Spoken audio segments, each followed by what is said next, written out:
ఏం ప్రసన్న కుమార్ రెడ్డి నీకు మదం ఎక్కిందా, నీకు బుద్ధి ఉందా, సిగ్గుందా?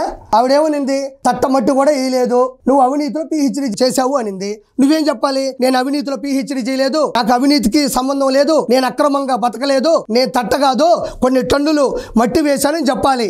ఆవిడ వ్యక్తిగతంగా ఎక్కడ మాట్లాడింది? రాజకీయంగా మాట్లాడింది. నువ్వు అవినీతి చేసావనింది, తట్టమట్టి కూడా వేయలేదు అనింది, కోవూరిని సర్వనాశనం చేసావనింది. నువ్వు చెప్పు, నేను సర్వనాశనం చేయలేదు, నేను మంచి చేశాను, నా గురించి ఎందుకు అబద్ధాలు మాట్లాడతారు, నేను అభివృద్ధి చేస్తేనే కోవూరు ఈ విధంగా ఉందని నీ సాక్షి ద్వారా చూపించాల్సింది పోయి ఆవిడ వ్యక్తిగత హరణం ఎక్కడ చేసింది? నీ వ్యక్తిత్వ జీవితంలోకి ఆవిడ ఎక్కడ అడుగు పెట్టింది? మీ కుటుంబం గురించి ఎక్కడ మాట్లాడింది? మీ ఇంట్లో ఆడపడుచుల గురించి అవమానంగా దుర్భాషలాడుతూ ఎక్కడ మాట్లాడింది? నువ్వు కదా వ్యక్తిగతంగా మాట్లాడింది. పిహెచ్డి చేసింది, పోరుబావి పదే పదే మాట్లాడుతున్నందుకు నన్ను ప్రజలు క్షమించమని మనస్ఫూర్తిగా కోరుకుంటున్నాను. భర్తను చంపేస్తుంది, ఆస్తి కోసం పనిచేస్తుంది అని చెప్పేసి నువ్వు కదా వ్యక్తిగతంగా దుర్భాషలాడింది. ఆవిడ రాజకీయంగా మాట్లాడింది.